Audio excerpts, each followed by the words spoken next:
മിക്കവരും കയ്യിലുള്ള സാധനങ്ങളൊക്കെ വെച്ചിട്ടായിരിക്കില്ലേ ക്രാഫ്റ്റൊക്കെ ചെയ്യുക. പക്ഷെ ഞാൻ നേരെ തിരിച്ചാടോ.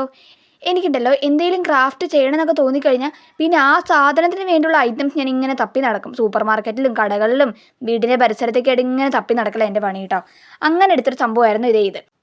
ഞാൻ സൂപ്പർ മാർക്കറ്റിൽ പോയ ടൈമിലുണ്ടല്ലോ ഇതേ ഈ കുപ്പി എന്നെ നോക്കി ചിരിച്ചുകൊണ്ടിരിക്കുകയായിരുന്നടാ.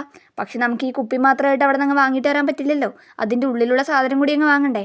ഇതിനകത്ത് ജീരകമിഠായി ആയിരുന്നു കേട്ടോ. പക്ഷെ എനിക്കാണെങ്കിൽ ജീരകമിഠായി തീരെ ഇഷ്ടമല്ല. പക്ഷെ ഞാൻ ഈ കുപ്പിക്ക് വേണ്ടി മാത്രം അങ്ങ് വാങ്ങിയതായിരുന്നു കേട്ടോ. ഇനി എന്താ നമ്മുടെ പണി? ഇനി പണിയൊന്നുമില്ല. നേരെ ഈ കുപ്പി എടുത്തോണ്ട് വരിക. ഇതിനകത്ത് ഫുൾ അങ്ങ് പെയിൻറ്റ് ചെയ്ത് കൊടുക്കുക കേട്ടോ. ഞാനിവിടെ ബ്ലാക്ക് കളർ പെയിൻറ്റ് ഫുൾ അങ്ങ് അടിച്ചിട്ടുണ്ട്. ഇത് അടിച്ചപ്പോൾ തന്നെ ഭയങ്കര ക്യൂട്ടായിരുന്നു. എനിക്ക് ഭയങ്കര ഇഷ്ടമായി കേട്ടോ. എന്നിട്ട് നിങ്ങൾക്ക് നേരെ ഇഷ്ടമുള്ള കളർ പെയിൻറ്റ് എടുക്കുക. എന്നിട്ട് കുഞ്ഞു കുഞ്ഞു ഡോട്ടൊക്കെ ആ ബോട്ടിലിൻ്റെ മേലങ്ങ് സെറ്റ് ചെയ്ത് കൊടുക്കുക കേട്ടോ. ഇനി നമുക്ക് ആവശ്യം ഇതുപോലെ കുഞ്ഞു കുഞ്ഞു ഹാർട്ട് ഷേപ്പാണ് കേട്ടോ. അപ്പോൾ ഞാൻ കുറച്ചതങ്ങ് തിളങ്ങി നിൽക്കട്ടെ എന്ന് കരുതി ഫോം പേപ്പറിലാണ് കേട്ടോ കട്ട് ചെയ്തെടുത്തിട്ടുള്ളത്. എന്നിട്ട് നേരെ ഇതുപോലുള്ള സ്റ്റിക്കിലോ അല്ലെങ്കിൽ നിങ്ങൾക്ക് ഈർക്കിലോ എടുക്കാം കേട്ടോ. അതുപോലുള്ള സംഭവത്തിൽ ഇതുപോലെ ഒന്ന് നേരെ ഒട്ടിച്ചു കൊടുത്താൽ മതി. എന്നിട്ട് ഓരോന്ന് ഇതുപോലെ അങ്ങ് ഇറക്കി വെച്ച് കൊടുത്താൽ മതി കേട്ടോ. അപ്പോൾ നമ്മുടെ സംഭവം ഇവിടെ സെറ്റായിട്ടുണ്ട്. എനിക്കുണ്ടല്ലോ ആദ്യം ഈ വൈറ്റ് കളർ ഡോട്ട് ഇട്ട് കൊടുക്കുമ്പോൾ ഭയങ്കര പേടിയുണ്ടായിരുന്നു കേട്ടോ. കാരണം ഇത് കുളം ആവുമോ എന്ന് ചെറിയൊരു സംശയം ഉണ്ടായിരുന്നു. പക്ഷേ അതാണെന്ന് തോന്നുന്നുണ്ടോ ഭയങ്കര ഇതിനെ ക്യൂട്ടാക്കിയത്.